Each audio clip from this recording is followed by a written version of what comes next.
লেখা থাকবে যে কোন কোন রাজনৈতিক দল আর কখনো এই সনদের বিপরীতে যাইতে পারবে না, কোন কোন রাজনৈতিক দল এই সনদের বিপরীতে কোনো আইন করতে পারবে না। একটা ঘোষণাপত্র দরকার ছিল, যেই ঘোষণাপত্রে আপনার আমার সংগ্রাম লেখা থাকার কথা।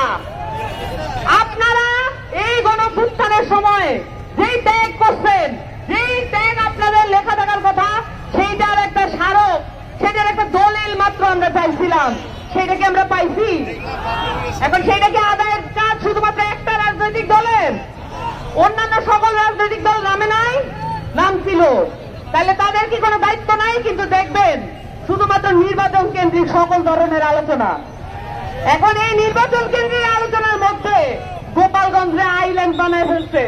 গোপালগঞ্জ একটা দ্বীপ হয়ে গেছে, ওই দ্বীপে আমরা প্রবেশ করা মাত্র আমাদের উপর হামলা হয়েছে। কিন্তু গোপালগঞ্জ কি একটা দ্বীপ? গোপালগঞ্জ আমাদের দেশের অংশ। এই দেশের অংশটাকে দেশের অংশ রাখার জন্য আমরা আন্দোলন করছি। এইটাকে বানিয়ে ফেলছে আওয়ামী লীগের ঘাঁটি। কিন্তু গোপালগঞ্জ আমার বাংলাদেশের মানুষের অংশ। আমাদের বাংলাদেশের মানুষের অংশ থেকে এই গোপালগঞ্জকে আলাদা করা যাবে না, আমরা হইতে দিব না। এই অন্তর্বর্তীকালীন সরকারের উপরে যেই কয়েকটা দায়িত্ব দেওয়া ছিল, একটা দায়িত্ব তারা ঠিক মতো পালন করে নাই। জুলাই ফাউন্ডেশনে সকল শহীদ এবং আহতরা এখনো ঘোরাফেরা করেন। শহীদ পরিবারের যারা আত্মীয় আছেন তারা এখনো চোখের পানি ফেলতেছেন, কিন্তু তারা পর্যাপ্ত যে সুবিধা সেটা তারা পান নাই।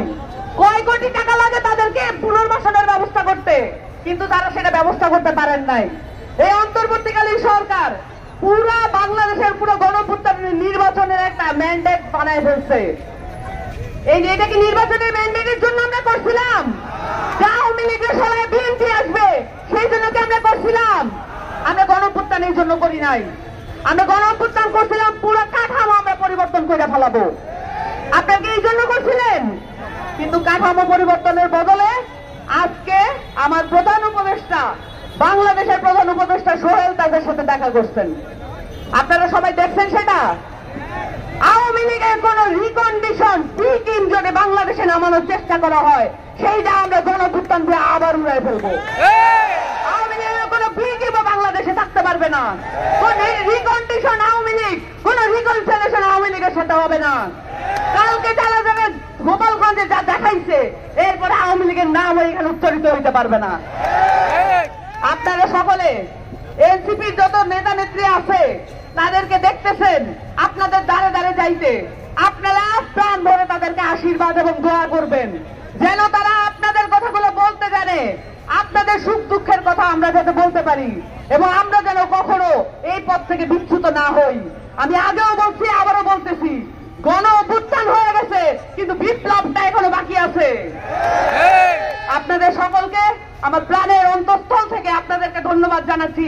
এই রাতেও আমাদেরকে এই ওয়েলকাম জানানোর জন্য, এই আমন্ত্রণ জানানোর জন্য আপনাদেরকে ধন্যবাদ জানাচ্ছি। আসসালামু আলাইকুম।